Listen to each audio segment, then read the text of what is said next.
বিরিয়ানি খেতে কার না ভালো লাগে, আবার সেটা যদি হয় কাচ্চি বিরিয়ানি।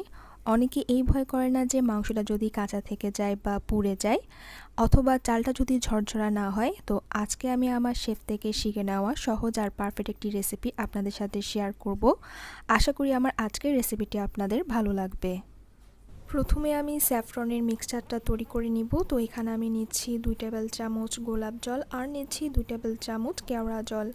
আর বাবুচিরা এই ধরনের বোতল ব্যবহার করে থাকে, আপনারা চাইলে স্ক্রিনশট নিতে পারেন, এতে ফ্লেভারটা কিন্তু অনেক ভালো আসে। এখন দিচ্ছি আমি স্যাফরন 1 চিমটি। এবার এটাকে আমি খুব ভালো করে মিশিয়ে এক সাইডে রেখে দিব।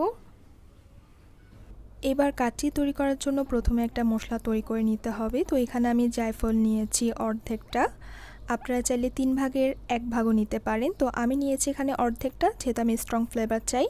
শাহজিরা নিয়েছি 2 চামচ। এখানে আমি দারচিনি নিয়েছি মিডিয়াম সাইজের 3 টুকরো। আর এটা হচ্ছে পিপল, এটা দিলে আপনার কাচ্চির ফ্লেভারটা অনেক ভালো আসে। আর যদি আপনি এটা না পান সেক্ষেত্রে স্কিপ করতে পারবেন। আর এখানে আমি কাবাব চিনি নিয়েছি হাফ চামচ, যেটা হয়েছে আমার এখানে 9 পিসের মতো। লবঙ্গ নিয়েছি আমি এখানে 9-10টার মতো। এলাচ নিয়েছি 9-10টার মতো। আর তেজপাতা, যেহেতু এগুলো একটু ছোট সাইজে, তাই আমি এখানে 4টা নিয়েছি। আপনারা যদি একটু বড় হয় সেক্ষেত্রে 3টা নিলেও হবে। এবার সব কিছুকে আমি হালকা তেলে গুঁড়ো করে নিব। সব কিছু আমি গুঁড়ো করে নিয়ে এসেছি। এখন দিচ্ছি আমি জয়ত্রী গুঁড়া হাফ চামচ। আপনারা চাইলে এটা আগেও দিতে পারেন, যেহেতু আমি গুঁড়োটা দিয়েছি তা আমি এটা পরে মিশিয়ে নিচ্ছি। এবার এটাকে আমি এক সাইডে রেখে দিব। এখানে আমি 8টা মিডিয়াম সাইজের পেঁয়াজের বেরেস্তা করে নিয়েছি। যদি আপনারা ছোট সাইজের পেঁয়াজ ব্যবহার করেন সেক্ষেত্রে 20টার মতো লাগতে পারে। এখন আমি গুঁড়ো দুধ দিচ্ছি 1/3 কাপ। আর এটাকে বেরেস্তার সাথে খুব ভালো করে আগে মিশিয়ে নিতে হবে। মেশানো হয়ে যাওয়ার পর এটাকে আমি সমান করে 2টা ভাগে ভাগ করে নিব।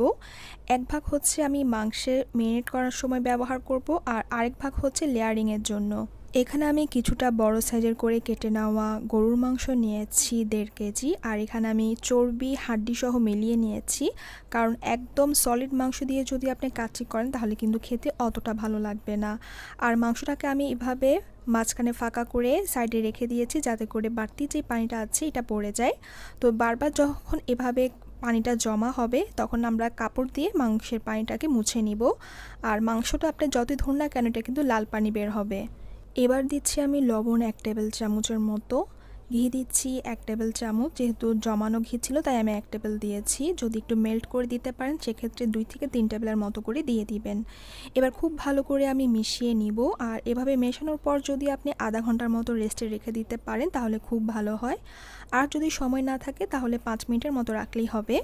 মেরিনেশনের জন্য টক দই নিয়েছি 1 কাপ। বাবুচিরা যেই টক দই ব্যবহার করে আমি সেটা নিয়েছি। আপনারা যদি আড়ঙের টক দই ব্যবহার করেন সেক্ষেত্রে কিছুটা কমিয়ে নেবেন।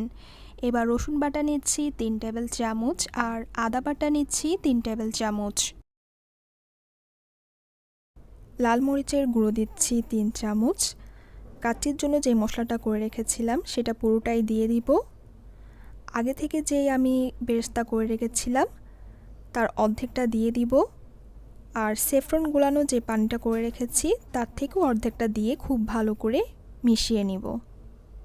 এখানে আমি যে টক দই ব্যবহার করেছি এটাতে পানি সহ ছিল। আপনারা চাইলে কিন্তু পানিটা ছেঁকেও নিতে পারেন, তবে পানি সহ নিলেই ভালো হবে। খুব ভালো করে মিশিয়ে নিব। আর এখানে টমেটো সস দিচ্ছি আমি 2 টেবিল চামচ, এটা আমি আগে দিতে ভুলে গিয়েছিলাম। টমেটো সস 2 টেবিল চামচ দিয়ে খুব ভালো করে মিশিয়ে নিব। মেশানো হয়ে যাওয়ার পর এটাকে এক সাইডে রেখে দিব। অন্যদিকে মাংসের মধ্যে গোটা মশলা দিচ্ছি এলাচ 3টা, কাবাব চিনি 6-7টার মতো, দারচিনি 2 টুকরো, এলাচ 3টে, তেজপাতা দিচ্ছি 2টো, এভাবে চিটে দিব। আর যে মশলাটা আমরা করে রেখেছিলাম সেটা পুরোটাই দিয়ে দিব। আর খুব ভালো করে হাত দিয়ে মিশিয়ে নিতে হবে। সব কিছু মেখে এটাকে ম্যারিনেশন করব 3 ঘন্টার জন্য। এখন যদি আপনার কাছে কোনো সময় না থাকে তাহলে সাথে সাথে আপনি এটাকে রান্না করে নিতে পারবেন, এটা কিছুই হবে না। আর অনেকে যেটা করে যে পেঁপে বাটা ইউজ করে, যেটা আমরা বাবুচি স্টাইলে দেখেছি। পেঁপে বাটা না দিলে অনেকে ভাবে যে মাংস সেদ্ধই হবে না, এটা কিন্তু একদমই মিথ্যা কথা। আপনি পেঁপে বাটা ছাড়াও এটা করে দেখেন, খুব সহজে কিন্তু এটা সেদ্ধ হয়ে যাবে। এখানে আমি 1/3 কাপের মতো কাঠবাদাম এভাবে গুঁড়ো করে নিয়েছি, আপনারা চাইলে হাফ কাপের মতো দিতে পারেন। আর এভাবে দিলে কিন্তু কাচ্চির ফ্লেভারটা আরও ভালো হয়। এখন দিচ্ছি আমি আরও 2 টেবিল চামচ গুঁড়ো দুধ, আমি এখানেও দিয়েছিলাম। আর দিচ্ছি 2 টেবিল চামচ চিনি। যদি আপনারা খাঁটি মাওয়াটা পান সেক্ষেত্রে ওটাও দিতে পারেন, তাহলে টেস্টটা আরও ভালো হবে। এবার সব কিছুকে খুব ভালো করে মিশিয়ে নিব। আর এটা হচ্ছে আমাদের কাচ্চি যখন আমরা লেয়ারিং করব তখন লাগবে। কাচ্চি বসানোর জন্য আমি এই ধরনের মোটা তলা বিশিষ্ট হাঁড়ি ব্যবহার করছি। আপনারা চাইলে গোল শেপের যে হাঁড়িগুলো আছে আমরা যেখানে ভাত রান্না করে থাকি এই ধরনের হাঁড়িগুলো তো করতে পারেন। এবার আমি ম্যারিনেশন করা মাংসটা দিয়ে দিব। মাংসগুলোকে সমান করে বিছিয়ে দিতে হবে, এমনভাবে বিছিয়ে দিব যাতে একটা মাংসের উপরে আরেকটা মাংস না থাকে। তাহলে যেটা হবে যে আপনার উপরে যে মাংসগুলো থাকবে এগুলো সিদ্ধ হতে চাইবে না। তো আমরা এভাবে সমান করে বিছিয়ে দিব যাতে একটু জায়গা না ফাঁকা থাকে। এবার স্মোকি ফ্লেভারের জন্য একটা কয়লাকে গরম করে তার উপরে 1 চামচের মতো তেল দিয়ে ঢাকনা দিয়ে দিব। ঢাকনার গায়ে কোনো ছিদ্র থাকলে সেটা বন্ধ করে দিতে হবে। তো এভাবে রেখে দিব 10 মিনিটের জন্য। আপনারা চাইলে এটা না করলেও হবে, এটা জাস্ট স্মোকি ফ্লেভার যারা পছন্দ করে তাদের জন্য। তো এবার আমি 10 মিনিট পর ঢাকনাটাকে খুলে কয়লাটাকে সরিয়ে নিব। এখন দিচ্ছি আমি বেরেস্তা ভাজা তেল 1 কাপ। আমি আলুটা ভেজে নিয়েছিলাম সেম তেল দিয়ে। এবার তেলটা যেন একটু নিচ পর্যন্ত ঢোকে আমি চামচ দিয়ে একটু এভাবে তেলটা লাগিয়ে নিব। 1 কাপ তরল দুধ নিয়ে নিয়েছি। আপনারা এখানে হাফ কাপের মতো ঘি নিয়ে নিতে পারেন। আমি এখানে হাফ কাপ ঘিটা আর দেইনি, কারণ অনেকটা তেল এমনিতেই দেওয়া হয়ে গেছে, বাট দিলে ভালো হবে। এবার এখান থেকে আমি অর্ধেকটা পরিমাণ তরল দুধ দিয়ে দিচ্ছি। এবার দিচ্ছি আমি 4 টুকরো আলু বোখরা, 1/4 কাপের মতো কিশমিশ, কাঠবাদাম কুচি দিচ্ছি 2 থেকে 3 টেবিলের মতো।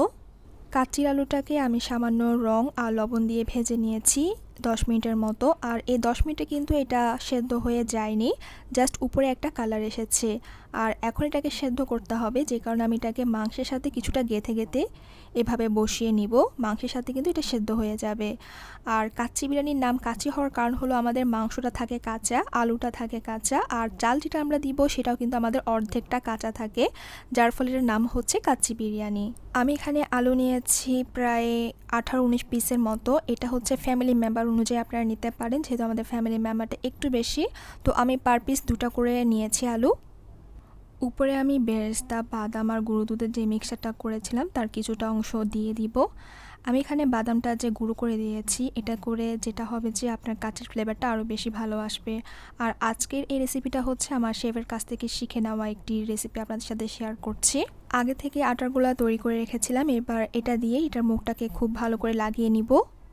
আর এই কাজগুলো কিন্তু আপনাকে চাল সেদ্ধ করার আগে কমপ্লিট করে রাখতে হবে। আটা লাগানো হয়ে যাওয়ার পর আমি অন্যদিকে চালটা সেদ্ধ করে নিব। তো এখানে আমি পানি নিয়েছি 1.5 থেকে 2 লিটারের মতো, আর লবণ দিচ্ছি 3 টেবিল চামচের মতো। লবণটা এমনভাবে দিতে হবে যাতে করে পানিটা কটকটা হয়ে যায়। আর এখানে আপনাকে লবঙ্গ, এলাচ, দারচিনি, শাহজিরা দিতে হবে। আমি এটা দিচ্ছি না, স্কিপ করছি।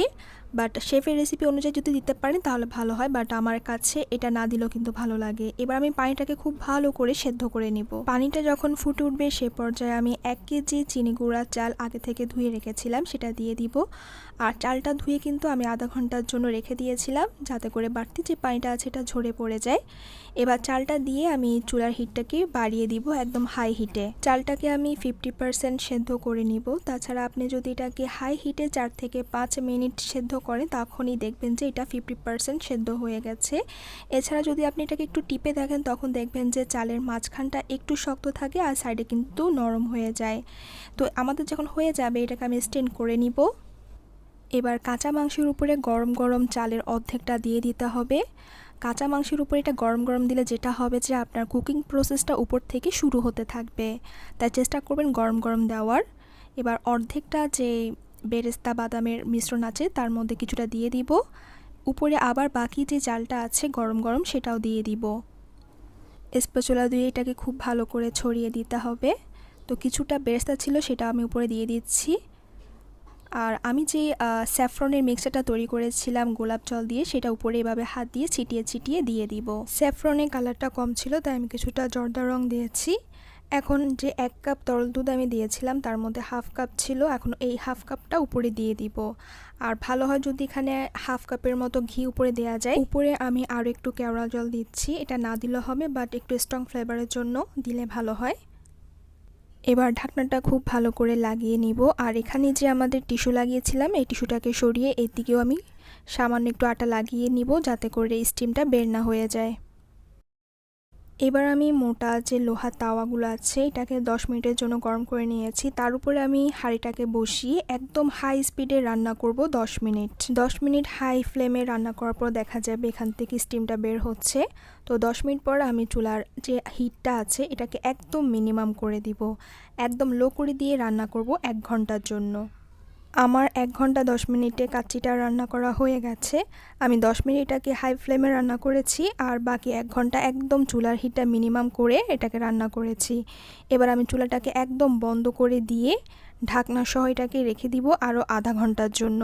আপনি চাইলে সাথে সাথে ওপেন করতে পারেন, তবে আধা ঘন্টা রেস্টে রাখলে ভালো হয়। এবার কাচ্চিটা যখন হয়ে যাবে আমি এটাকে ওপেন করব। এটা চারপাশে যে আটাগুলো আছে এগুলোকে তুলে নেব। আর কাচ্চিটা ওপেন করার পর গরম গরমই এটার উপরে যদি খাঁটি ঘি পান তাহলে সেটা হাফ কাপের মতো বা 1/4 কাপের মতো দিয়ে দিবেন, তাহলে ভালো একটা স্মেল বের হবে। আপনারা যদি একটু খেয়াল করেন তখন দেখবেন যে বাবুর্চি অথবা শেফরা কাচ্চি কাটার সময় উপরে কিন্তু গরম গরমই ঘি দিয়ে থাকে। তো এখন আমি কাচ্চিটা কেটে নিচ্ছি। তো এক পাশ থেকে প্রথমে আমি চালটাকে সরিয়ে নিব। রাইসটা কতটা ঝরঝরে হয়েছে এটা কিন্তু একটু গলে যায়নি। আর বাবুর্চি বা শেফরা অনেক বড় হাঁড়িতে রান্না করে, একদম হাঁড়ির গলা পর্যন্ত, যার ফলে ওনাদের মেশাতে সুবিধা হয়। আমরা তো এত বড় হাঁড়ি চুলাতে বসাতে পারবো না, সে কারণে আমরা যেটা করতে পারি যে উপরে যে রাইসগুলো আছে এগুলো আমরা আলাদা করে আরেকটা হাঁড়িতে তুলে নিতে পারি। এখন যদি মাংসের গ্রেভিটা একটু দেখায়, এটা যেটা হবে যে আমাদের উপরের যেই ড্রাই রাইসটা আছে এটার উপরে যাবে, যার ফলে আমাদের কাচ্চিটা অনেকটা জুসি হবে। এইবার এই গ্রেভিটা আমাদের চালের উপরে যাবে আর যে চালটা আছে সেটা যাবে নিচে। মানে এটা হচ্ছে কাচ্চি কাটার একটা নিয়ম, উপরেরটা নিচে যাবে আর নিচেরটা উপরে যাবে। আর এটা খাওয়ার আগে আপনাকে হালকা হাতে মিশিয়ে নিতে হবে। আমি একটা প্লেটে তুলে নিচ্ছি আর দেখুন রাইসটা কতটা ঝরঝরে হয়েছে। আমি যখন কাচ্চির হাঁড়িটা খুলেছি তখন কিন্তু এটা ফ্লেভারটা একদম ঘর ভরে গিয়েছিল। আর দেখুন আমি কিভাবে এটাকে পরিবেশন করছি। তো একটা প্লেট আমি এভাবে পরিবেশন করছি। আর আপনারা যেটা করতে পারেন যে পুরো হাঁড়ির যে রাইসটা আছে এটাকে একসাথে মাংসের সাথে খুব ভালো করে মিশিয়ে নিতে পারেন। আপনারা যদি বাসমতি চাল দিয়ে করেন সেম রেসিপিতে করতে পারবেন। আর এটাকে মেশানোর সময় হালকা হাতে মেশাতে হবে, তা না হলে কিন্তু চালটা ভেঙে যাবে। আর যাদের একটা ভয় থাকে যে কাচ্চি বিরিয়ানি রান্না করার সময় নিচে লেগে যেতে পারে, দেখুন আমি কিন্তু 1 ঘন্টা 10 মিনিট রান্না করেছি, এটা কিন্তু অনেকটা ঝরঝরে, একটু কিন্তু লেগে যায়নি। তো আজকে আমার এই রেসিপিটি আশা করি আপনাদের ভালো লাগবে। ভালো লেগে থাকলে আমার চ্যানেলটি সাবস্ক্রাইব করে রাখবেন আর পাশে থাকা বেল আইকনটি টিপে রাখবেন। আল্লাহ হাফেজ।